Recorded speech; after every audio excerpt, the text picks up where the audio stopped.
Salut la compagnie, c'est Jude Melon et aujourd'hui on se retrouve pour un petit podcast avec l'ami Thierry. Comment vas-tu? Bonjour. Pourquoi on prend cette voix? C'est bizarre. Aujourd'hui, c'est l'humeur groovy. Oh, ça va être très groovy. Et pour la première fois ensemble, on va parler d'une série, pas d'un film. Série de 3 saisons qui normalement est terminée, à moins qu'un jour un revival, on ne sait jamais, hein. Cette série, c'est Ash vs Evil Dead, qui fait suite évidemment à la trilogie culte de Sam Raimi et qui a été diffusée alors aux États-Unis sur Stars entre 2015 et 2018. Après donc le remake Evil Dead de 2013, donc qui n'a rien à voir, hein, qui est pas très connecté avec, enfin on sait pas trop, on s'en fiche de toute façon. Et bien Bah, c'est sûr, pas un... Oui, c'est ça. oui, C'est vraiment pour le coup un remake et pas une suite, on va dire. c'est ça, même Il a de la si, raison. même si j'essaye de faire un lien à un moment, mais c'est un peu douteux. Et donc dans Ouais, mais encore, c'est vrai qu'il fait isolé. oui, voilà. Mais dans Ash vs Evil Dead, coproduite par Sam Raimi déjà, donc il est derrière le projet, mais aussi par un certain Rob Tapert qui avait fait Xena à l'époque, on en reparlera, souvenir des années 90. Qui est le rôle principal à votre avis dans le rôle de Ash? Nous avons qui? Bah, évidemment Bruce Campbell, sinon on n'aurait pas fait une série Ash vs Evil Dead, notre cher Ash Williams de retour presque 30 ans après.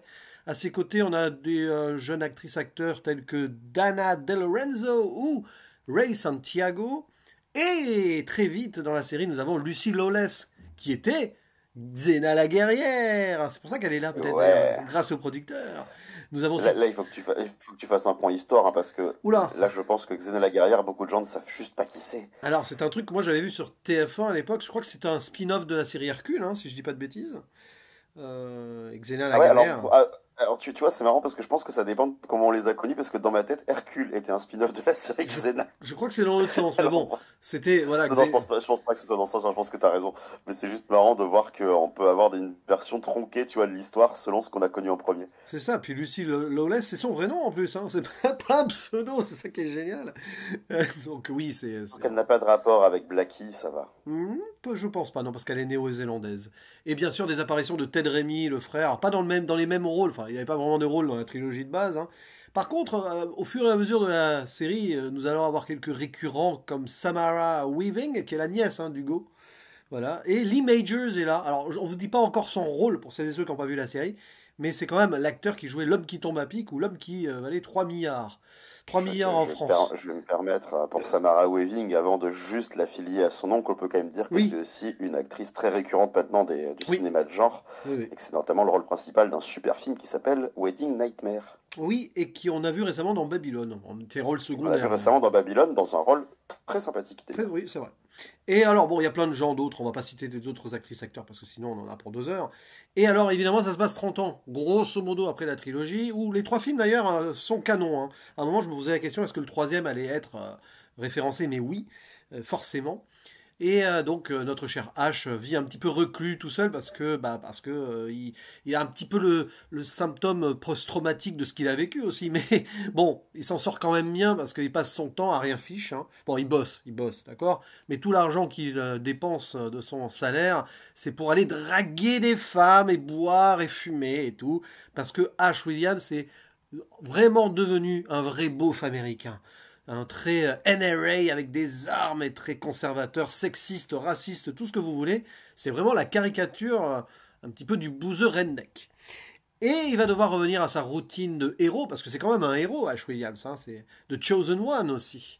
Dès que il va faire une bêtise, complètement torché, bourré, et tout ce que vous On voulez, va vraiment appeler ça une bêtise en plus. bah, c'est qu'il va lire un poème, enfin il va lire un poème, tu parles, il va ressortir le livre des morts qu'il avait gardé et il va réveiller, il va réveiller Non, non, voilà, l'apocalypse. du coup, on peut quand même se permettre d'appeler ça une immense connerie, quoi. Je veux Oui, dire, parce que bêtise, c'est mignon à côté. oui, oui, mais il n'était pas dans son état normal. Mais bon, il fallait bien que ça arrive un jour, hein.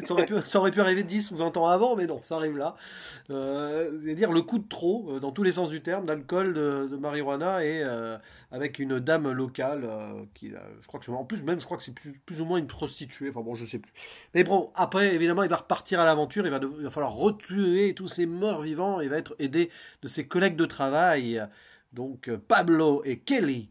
Et ils vont devoir affronter d'abord une policière, mais surtout ensuite une certaine Ruby jouée par Lucy Lawless qui vient d'ailleurs, on ne sait pas trop. Puis après des démons et tout, selon les séries évidemment, selon les saisons, ça va aller très très loin dans le délire, très Lovecraftien comme d'habitude, très Evil Deadien bien sûr, un peu Brain Deadien aussi, puisqu'on est dans ce délire gore, slasher, humour, complètement décomplexé, très groovy donc. Et mon cher Thierry, qu'as-tu pensé de cette série? Est-ce que selon toi déjà les 3 saisons se valent et voilà, est-ce que tu la conseilles aux fans des 3 films de base s'ils ne l'ont pas encore vu? Déjà, il y a plein de mystères mystérieux Hmm. et ça fait plaisir. Non, alors en fait, initialement, tu vois, c'est une série que j'ai vue en 2 fois, on va dire, entre guillemets. C'est-à-dire que j'ai regardé la première saison quand elle est sortie. J'ai été très, très, très fan, on va dire fan, ouais, ouais, c'est le terme, allez. J'aime pas trop le terme, mais pourquoi pas. Des premiers épisodes, bah, notamment celui réalisé par Sam Raimi, hein, où tu retrouves un petit peu toute l'imagerie d'Evil Dead qui revient au galop devant ta tronche. Avant de me rendre compte que la raison pour laquelle j'étais content de voir cet épisode, c'est parce que justement, il ressemble à tout ce que j'aime dans Evil Dead et au final, me propose pas non plus un truc bien nouveau. Ce qui en soi n'est pas forcément ce qu'on peut exiger de ce genre de série, tu vois, mais j'étais là, bon, c'est sympa, mais est-ce que c'est vraiment, est-ce que ça vaut vraiment le coup de se retourner dans cet univers quand les 3 films étaient fantastiques et ont tout dit?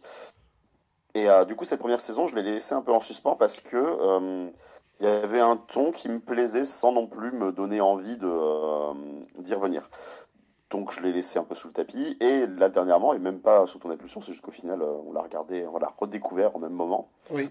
Enfin, je me suis dit, tiens, vas-y, je vais la refaire. Et là, j'ai fait les 3 saisons. Et à partir de la seconde, vraiment, j'ai eu un gros coup de cœur. La première me plaît quand même, hein, mais il m'a fallu la seconde pour me dire, ok, on va quelque part finalement. Ouais. Il y a un ton peut-être un peu plus sérieux aussi, entre grands guillemets, dans le sens où même si la série est quand même très déjantée, elle essaye de mettre quelque chose en place. Elle essaye pas juste de faire n'importe quoi dessus. Et c'est ce qui me l'a rendu sympathique. Et puis, il y a une espèce d'inventivité totale. Alors, donc, enfin, on va revenir dessus, parce que de toute façon, il faut parler un peu des films aussi.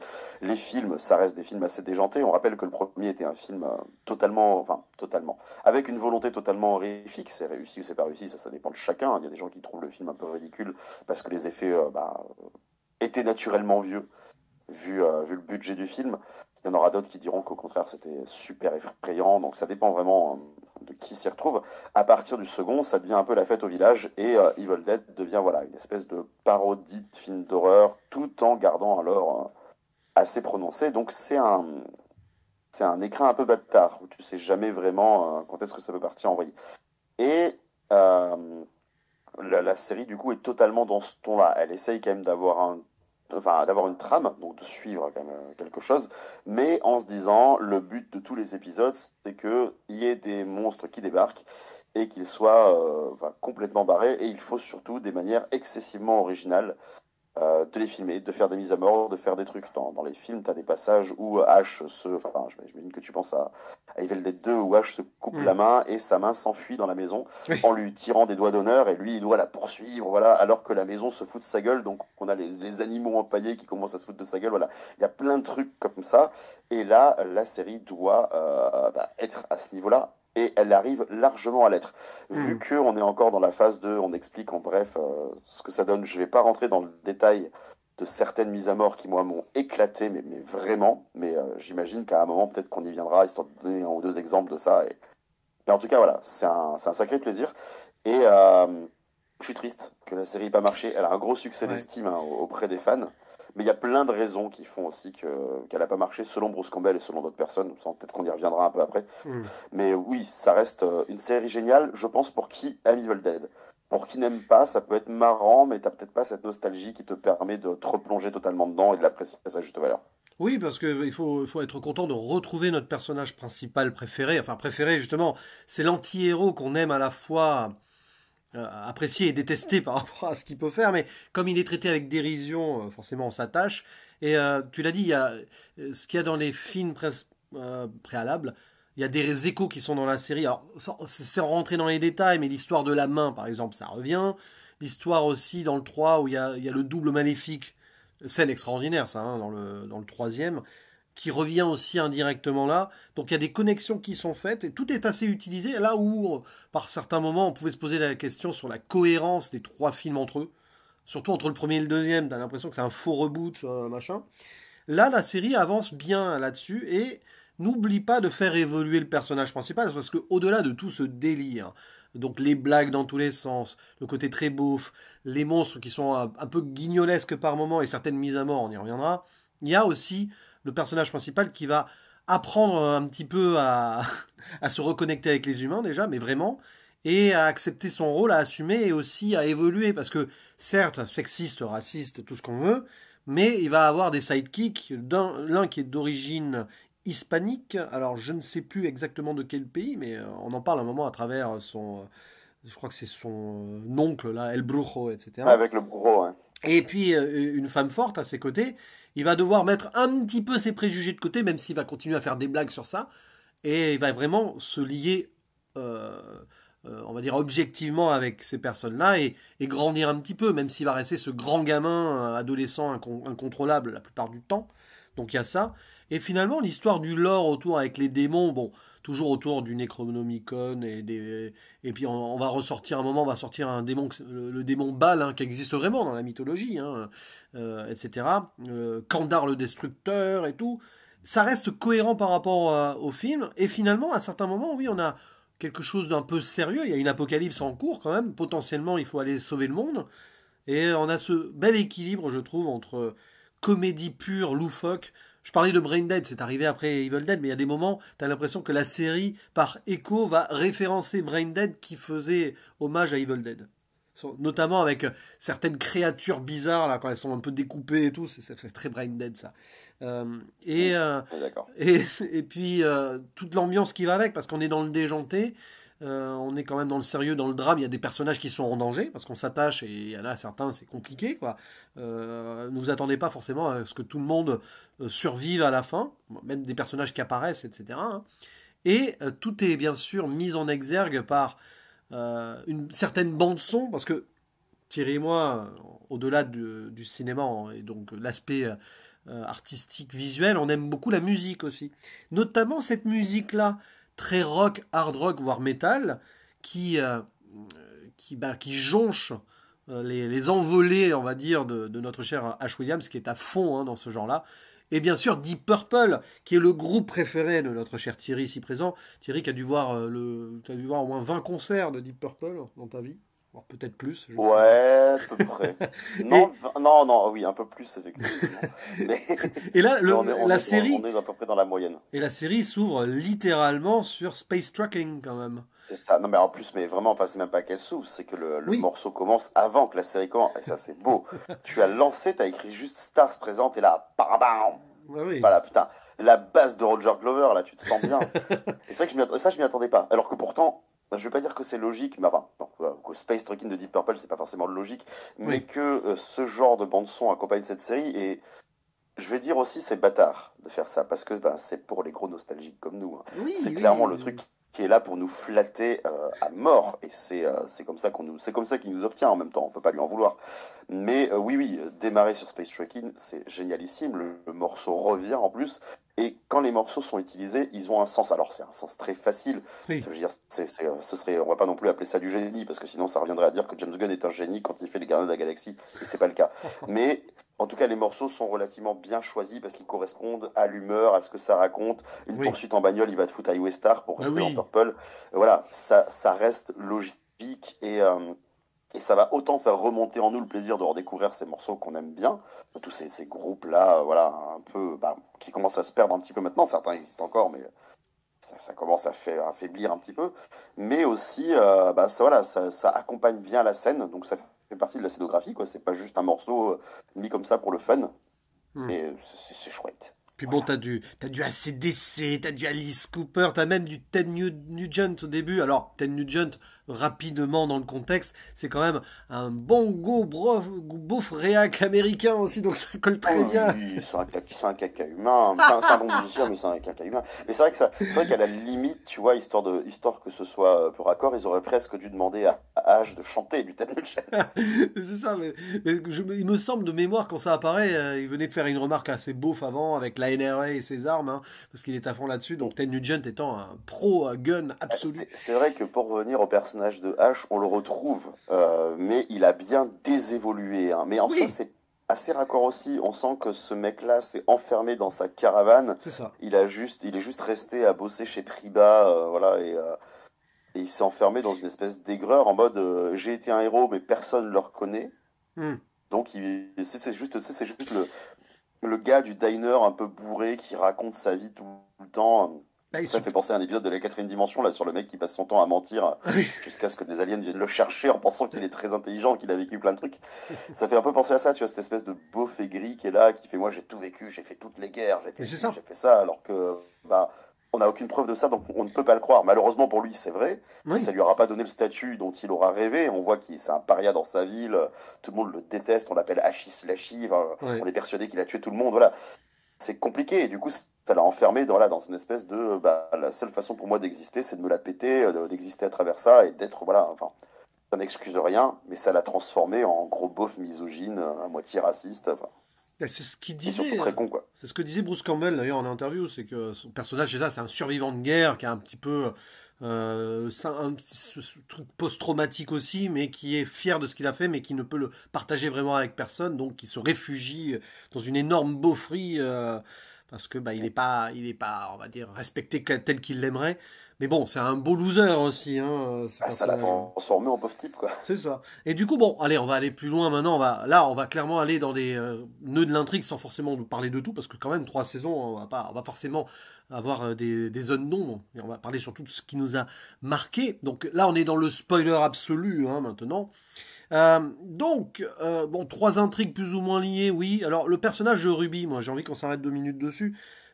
Lucy Lawless en pleine forme, hein. Enfin bon, c'est pas l'actrice du siècle, mais quand on l'a vue en Oui, tant que... c'est pas son jeu qui est en pleine Non, forme, mais on adore Lucy mais Lawless c'est quoi. ça, quand on l'a vu en Xena, bah, elle est badass là, et puis elle joue alors une démon, enfin plus ou moins, c'est ça, c'est une quelqu'un qui a traversé les âges et qui veut se venger d'Ash Williams, parce que Ash Williams c'est l'élu et qu'il a empêché l'apocalypse, et elle veut l'apocalypse. Bon, c'est très bas du plafond hein, sur le procédé. Ah, surtout qu'elle veut elle veut l'apocalypse parce que elle peut la diriger. Mais C'est tout. oui, c'est ça. Et C'est puis elle a participé à l'écriture du Necronomicon, donc elle est là en mode, bah, s'il y a une apocalypse, c'est moi qui gouverne. Et après, elle se rend compte de ce que c'est que l'apocalypse et elle veut plus. c'est ça.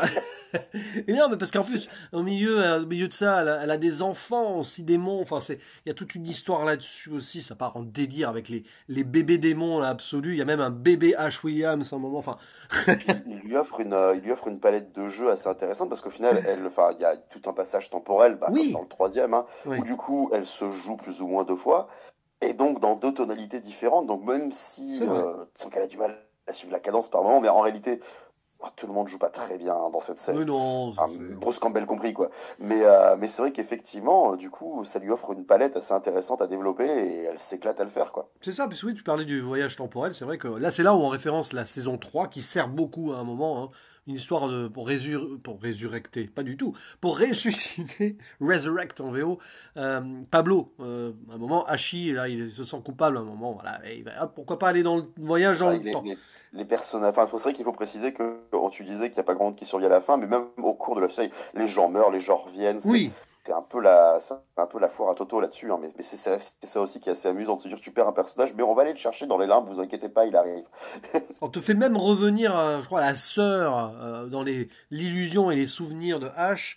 Donc, je crois qu'il y a même l'actrice qui revient. Hein, Ah oui, c'est l'actrice qui revient. Il y a justement des acteurs du film qui refont des petites apparitions comme ça, en mode tu te rappelles quand tu m'as buté. Et c'est rigolo de récupérer des gens qui, en plus, je crois que pour le personnage de la sœur, elle n'a quasiment rien fait depuis Evil Dead. Donc se dire que bah, ils l'ont ramené juste pour revenir faire coucou, c'est sympa. c'est ça. Mais c'est un clin d'œil qui sert à l'intrigue à ce moment-là, avec le retour de la sœur quand même. Hein, parce qu'on peut se poser la question. Lui-même se pose la question. Ash, à un moment, bon, vu qu'il a quand même lu le Necronomicon, il était dans un état enfumé et bourré en même temps. À un moment, lui-même, il va se poser la question s'il n'est pas encore en train de vivre son trip sur les 2 premières saisons, parce qu'il va se réveiller dans un hôpital psychiatrique. Et on va presque croire à un moment qu'en effet, il est dans un trip. Sauf que c'est une illusion d'un démon qui est là, etc. Mais d'ailleurs, j'ai beaucoup aimé ce passage-là dans cet hôpital psychiatrique. Il y a pas mal de jeux sur l'illusion et la réalité. Il y a quand même des Cet idées. épisode sort de nulle part en fait. Enfin, c'est pas qu'il sort de nulle part, mais c'est que par rapport au ton général de la série, qui est quand même, même si l'originalité n'est pas, enfin, l'originalité est partout sur d'autres plans, euh, la narration reste sur des rails. Et Oui, cet épisode sort totalement. Alors, il n'est pas original. C'est très voilà, le Sud de Coucou, c'est oui, très oui. voilà, American Horror Story Asylum, c'est tout ce qu'on veut. Mais ça te rafraîchit le truc d'un coup, quoi. Ouais, moi j'aime bien ce genre d'épisode. Alors dans des séries qui se suivent comme ça, quand on a des épisodes un peu qui sortent de nulle part et qui ont un cachet particulier. Je ne sais pas si tu as vu la série de Leftovers par exemple, Non, j'ai le pas vu. créateur de Lost. Ça fait partie des trucs que j'ai Voilà. très envie de voir, mais Bah, je peux encore l'occasion. un moment sans rien en dire, un épisode dans un hôtel, c'est absolument fabuleux. Pour moi, c'est un des meilleurs épisodes de série de ces 15 dernières années, par exemple. Et j'aime bien quand il y a ça. Dans Lost, il y en a beaucoup des épisodes comme ça qui sont un peu, hop, d'un seul coup, on sort du truc et ça rajoute du mystère et il y a quelque chose qui se passe, quoi. Et Ah, ne t'inquiète pas, tu prêches un convaincu, hein, j'adore Twin Peaks, donc je sais oui, ben pas. voilà, exactement. Ce qui est Ben, ce qui est très ce qui fait ça, oui. c'est presque plaisir de se dire que c'est très commun aujourd'hui de dire qu'on aime Twin Peaks, mais c'est quand même une série référence pour les changements très Ah brutaux oui. de tonalité, hein. Ah oui, oui. Puis dans la saison 3 là, cet épisode en noir et blanc, là, dans le Ah, passé, l'épisode de la bombe extraordinaire. atomique, c'est beau. Extraordinaire. Donc c'est vrai que là-dessus, c'est bien quand les séries se permettent des choses comme ça et qui servent l'intrigue. C'est pas juste pour le fun et parce qu'on n'a pas d'idée derrière, quoi. Mais non, là franchement, voilà. Et alors, oui, on parlait donc de Lucy Lawless qui est là. Mais alors, Lee Majors, qu'est-ce qu'il vient faire là-dedans? L'homme qui tombe à pic quand même, hein, ou l'homme qui valait 3 milliards. Mais moi, je préfère l'homme qui tombe à pic. Enfin, c'était très beauf, l'homme qui tombe à pic, quand Je même. sais, je sais pas, peut-être pour ça. Je sais pas, peut-être parce que enfin, j'espère que ce mec a de l'autodérision, qu'ils ne l'ont pas pris pour ses Oui, positions, parce que vu la position qu'il a dans la série, bordel. putain, mais, ah oui, non, Mais, mais l'histoire du c'est un cascadeur de peu. l'homme Non, qui mais tombe à pic, c'était quand même assez fort, hein. parce que là, c'est vrai que tu te dis qui est-ce que tu peux. Enfin, d'un point de vue, on va dire marketing, ça n'a pas de sens. Bon, parce que les Majors, moi, en tout cas, la chose qui a mis Evil Dead était déjà trop jeune pour vraiment apprécier l'homme qui tombe à pic. Mais Ouais. non, ça fait plaisir de le voir. Après, voilà, enfin, moi, pareil, moi, j'ai dû chercher qui c'était. Avant de me rendre compte que, ah oui, d'accord, je le connaissais en fait, mais j'avais bien compris que c'était quelqu'un que j'avais déjà vu quelque part, tu vois. Bon, après, Et c'est encore, un acteur. Voilà, après, il a le droit de bosser. et puis l'homme qui tombe à pic, encore, j'ai envie de dire, c'est les années 80, donc c'est assez cohérent, hein. Et donc, qui Ah ouais, joue-t-il? tu vois, dans ma Ouais. tête, c'était plus vieux que ça. Bah, tu vois, Bah, comme quoi. c'est l'homme qui valait 3 milliards qui est plus vieux. Et du coup, alors, Lee Majors, ils l'ont choisi pour jouer le père de Ash Williams. Et en fait, niveau casting, c'est très brillant parce qu'il y a un air de famille entre les deux. entre Ouais, mais Bruce. ils ont tous les deux un air très groggy américain avec le menton carré. Et c'est génial parce qu'en fait, Ils se ressemblent. le père de Ash Williams, c'est Ash Williams plus senior, quoi. C'est exactement la même chose. Le beauf qui collectionne les femmes, etc. Et qui est très raciste. Ça justifie presque Mais le oui. comportement de H, effectivement. Mais donc très intéressant tout ce qui tourne autour du père parce qu'on entre vraiment dans des arcs autour de la famille d'Ash Williams. À un moment, on va même ramener sa fille qu'il a eue avec un coup d'un soir dans les années 80, 90 plutôt. Enfin oui, enfin, ces eaux-là. Ça sort tellement de nulle part aussi. Oui, ça c'est un peu le twist. Il fallait trouver une idée pour la saison 3, donc on nous sort ça. Et le Ouais, père, mais en fait, c'est tellement raccord aussi, parce que vu qu'on a, quand ça arrive, on est habitué à ce que la série nous sorte des trucs de nulle part. Mais alors, c'est vrai que le côté, salut, tu te souviens de moi? Mais t'es qui? C'est ta femme? Quoi? Mais si, un jour, on a baisé dans une caravane et juste après, on s'est épousé à Vegas, mais on était bourrés. oui, Ah, et j'ai fait une fille, au fait. c'est vrai comment il a fait pour arriver quand même de sa caravane jusqu'à Vegas bourré, tout en restant bourré, mais bon, on sait jamais. Mais du coup, le père, oui, c'est assez touchant parce qu'on voit que la relation est pas facile entre les deux. Le père qui finit par mourir quand même, assez Ouais. salement, hein, avec la tête explosée au sol, hein. Et Et c'est d'ailleurs à partir de là hein, que Ash commence à vraiment évoluer, je trouve. oui, ah bah oui, parce qu'il se rend compte de certaines choses. Bon, déjà que son père l'avait renié, hein, premièrement, comme Mm. toute la ville, hein, d'ailleurs. Et là, le voir mourir comme ça, sans pouvoir rien faire, c'est pour là, voilà. Après, il va commencer à changer, il va vouloir aussi ressusciter Pablo, tout ça. Et il va surtout accepter son rôle de sauver le monde. Et dans la finalité de la série, puisqu'on en est là, saison 3 avec le grand monstre Lovecraftien, alors, on le voit pas assez, mais bon, il fallait avoir du budget aussi, hein, quand même, quand on Ouais. y pense. Eh bien, Ash assume donc son statut et va carrément se sacrifier pour sauver le monde. Et bon, même si c'est l'anti-héros et que c'est assez facile sur le truc, c'est beau. Il y a un petit côté épique et tu te dis, allez, enfin, quoi. Mais dis-nous, Thierry, comment ça se termine? Parce que à la fin de la saison 3, on se dit, ouais, il pourrait y avoir une suite. Comment ça se termine alors, hein? C'est assez étonnant. Ça se termine sans se terminer, ce qu'il faut savoir. Alors, c'est ce que dit Bruce Campbell. D'un autre côté, il peut aussi dire ce qu'il veut pour sauver son bébé. Donc, quand tu lis certaines interviews de Bruce Campbell, il avait, dès la fin de la saison 2 que la série allait s'arrêter. Ouais, La saison 3 était déjà une sorte de miracle selon lui. Donc pour lui, cette fin, c'était une volonté de faire un truc grandiloquent, complètement couillon, en sachant très bien qu'il ne ferait rien d'autre derrière. Oui, puis Ce qui est triste, du coup. oui, c'est triste, mais quand on y pense, finalement, terminer comme ça sur une fausse ouverture, parce que bon, pour grosso modo, Oui. il apparaît dans le futur, un futur apocalyptique, c'est un futur à la Mad Max, bah, il est piégé dans un futur comme ça où il n'y a plus grand-chose en fait à défendre et Mm, tout. mm, mm. Bon, il n'y a pas spécialement besoin de suite, quoi. Donc Oui, finalement, voilà. Non, non, en plus, finalement, non, c'est vrai. Après, enfin, après on sait comment ça va fonctionner. Evil Dead, il peut y avoir des fins alternatives. oui, Mais, oui, oui. mais non, effectivement. Après, alors, je me suis pas renseigné là-dessus, donc je vais pas non plus trop m'avancer. Il y a un jeu vidéo Ouais, qui est ouais, sorti ouais. avec tous ces personnages où tu peux jouer Pablo, Kelly, tu vois, tous ces gens-là. Et je ne sais pas si l'intrigue se passe avant ou après la série, mais a priori, elle reprend les éléments. Et tu peux même, je crois, jouer Ruby. Enfin, en tout cas, le personnage est présent. Donc pourquoi pas éventuellement avoir continué par le jeu vidéo parce que enfin, même si donc la série s'est arrêtée, qu'il le savait, que selon Bruce Campbell c'est aussi parce que le choix d'avoir diffusé ça sur Stars c'était de toute façon borné parce que Stars n'a pas l'aura d'un Netflix ou quoi que ce soit. Ouais, bah oui. Mais pardon. Euh, il y a enfin, il y a peut-être ouais, un truc intéressant à faire par un autre média comme le jeu vidéo. Alors, de ce que j'ai compris, apparemment, mais c'est à confirmer, en juillet dernier, ils ont annoncé un revival potentiel, mais en animation, en série animation, Ah oui, oui, oui, oui. Bah où voilà, pourquoi pas Campbell aussi. reviendrait à faire la voix de son personnage. Donc peut-être De toute que... façon, il y a aussi deux trucs à prendre en compte, parce que maintenant que tu dis que Campbell serait prêt à revenir pour faire la voix, parce qu'il y a aussi deux trucs à prendre en compte, voilà, c'est qu'effectivement, Stars n'avait pas Dora. Ouais, Bruce Campbell, d'ailleurs, c'était, enfin, pas offusqué, mais il expliquait dans une interview qu'il était très déçu de voir que certains de ses amis proches, bon, après, s'il leur a pas dit qu'il faisait ça, c'est aussi sa faute, l'appelaient en lui disant, ouais, on a découvert ta série, c'est trop bien. Il disait, mais comment ça, découvert? Elle est sortie il y a 3 ans. Il fait, mais si, c'est sur Netflix.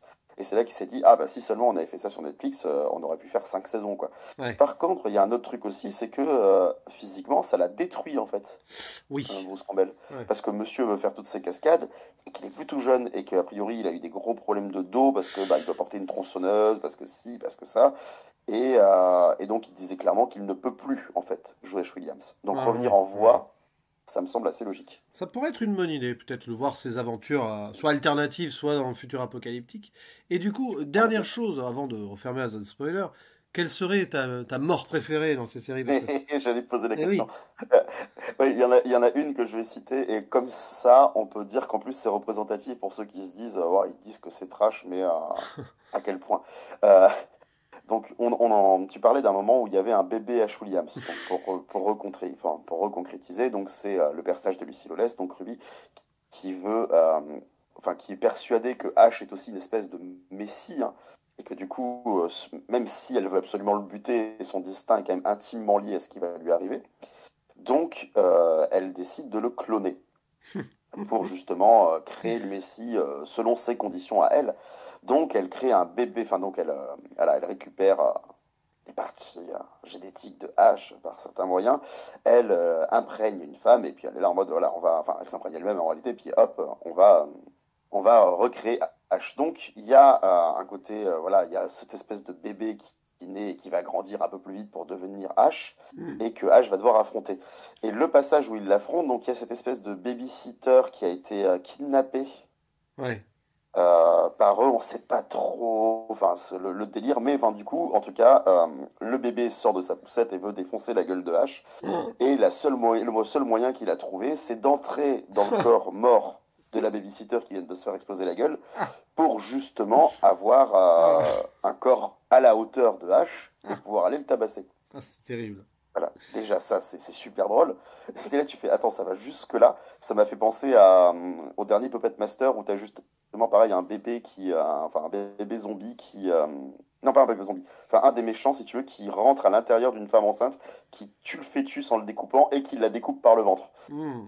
C'est voilà, mais bon en tout cas, Ash ne tue pas le bébé, mais par contre ce qu'il fait, c'est qu'il l'enferme en prenant 2 boules de bowling, en mettant une dans la tête de la babysitter et une dans son cul. Et comme ça, il est coincé à l'intérieur et il se casse. Et moi, j'étais là en Quel, mode, putain, ça va trop loin, c'est quel génial. enfer. Mais c'est là, c'est ça l'héritage d'un Brain Dead qui allait encore plus loin dans le délire quand même. Oui, de bah, Peter alors, déjà, Jackson. t'as toujours Mickey Bess, quoi. Je veux dire, c'est. C'est ça. Non, c'est marrant parce que, ouais, en vrai, il y a tellement de morts à la con, mais moi, bizarrement, c'est des morts, il y a des morts, c'est des morts un peu plus tragiques, moi, qui m'ont marqué. Donc, la mort du père. Mais c'est bizarre parce que la réaction de H quand son père est écrasé, là, elle est bizarre. Et la mort de Pablo aussi, parce que, pour le coup, celle-ci, tu t'y attends pas. Ils font une sorte d'exorcisme, là, pour renvoyer Bâle dans les enfers. D'ailleurs, l'acteur qui joue Bâle, on dirait une sorte de. Comment il s'appelle, celui qui a fait The Room, là? J'ai oublié son nom. Euh, Merde, t'as Wiseau? voilà, c'est vrai que c'est une sorte de sosie de Tommy Wiseau. Bon, il joue un peu mieux quand même, mais c'est pas difficile. Et, Oui, c'est pas difficile. et dans son exorcisme, hop, ils arrivent, et puis Pablo est coupé en deux, et ça, tu le vois pas venir. Là, tu te dis, ah! Là, t'es là, en deux, là, tu te dis, ah, quand même, d'accord, bon. Voilà, donc c'est là où je disais que la série, quand même, ne va pas non plus nous brosser dans le sens du poil. Il y a des moments quand même très loufoques dans cette série. Là, je pense à un truc, avant de refermer la zone spoiler, c'est la fin de la saison 1. Quand on y pense, Ash, anti-héros jusqu'au bout, il préfère tout laisser tomber pour aller vivre son rêve à Jacksonville. Et hop, rien n'affiche. Je vous laisse dans votre Et merde. puis son rêve, c'est vrai que c'est digne Ah, de Vin Diesel qui écoute du Jimmy Buffett, quoi. C'est on va boire des margaritas. ou une Corona. Ouais. C'est ça, c'est ça. Non mais la fin de la Ah saison là 1, là, en écoutant de la country avec des chemises à fleurs, quoi. non mais quand tu arrives à la fin de la saison 1, tu te dis, ah ouais quand même. Ah mais quel con. Évidemment, ça justifie, parce qu'à l'époque, il savait qu'il allait y avoir une saison 2. Ça justifie que dans la saison 2, il va se faire ramener un petit peu à. Et c'est quand même, tu vois, Oui, là, puis de toute façon, chaque saison se termine sur le regard d'un personnage qui observe le truc en mode un truc qui roule, qui tourne pas rond, quoi. ouais, c'est vrai qu'à la fin du 2, bon, on nous ramène petit peu la cabane et tout. C'est un petit peu ce qu'ils ont fait presque dans le remake reboot de 2013, là, dont j'ai parlé cette semaine d'ailleurs, au moment où vous écoutez ce podcast. Comme ça, on est vraiment dans le ton jusqu'au bout. Et puis d'ailleurs, on se demande si dans la suite, non, là, Bruce Campbell il a dit qu'il apparaîtrait même pas en caméo dans la suite là qui sort dans quelques semaines, là, Evil Dead Rise. Mais bon, on va peut-être pas, on sait jamais hein, avec ce qui se passe à Hollywood. Ouais, je sais que tout le monde était très enthousiaste à l'idée de cette suite. Ouais, Enfin, j'ai vu en tout cas ouais, des envies assez positives. Moi, je suis bon, très indifférent on verra vis-à-vis de bien, ce hein. Evil Dead Rise. Bon, on verra bien, j'irai le voir. Ouais, moi j'irai le voir si ça correspond à des horaires, parce que les films d'horreur, souvent c'est. Oui, oui, voilà. Non, mais c'est Voilà. pareil. Enfin, si c'est correctement distribué et que c'est Oui, disponible, oui. oui, ça fera partie des trucs que j'ai très envie de voir quand même, tu vois. Mais j'y vais sans grande, bah, en essayant d'avoir ni attente ni appréhension. Comme ça, au moins, Ouais.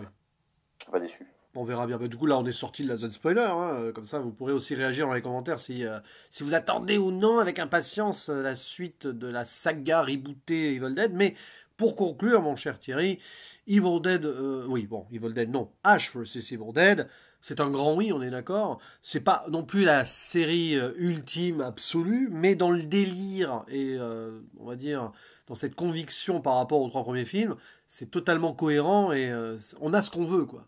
Donc, C'est ça, bah, c'est ça. Si vous aimez les films de base, que vous faites partie des gens qui ont grandi avec et que vous n'avez pas encore eu l'occasion de voir la série parce que justement le remake vous avez pas plu, ou que vous vous dites ouais bon d'accord mais qu'est-ce que c'est, bah ça va vous plaire.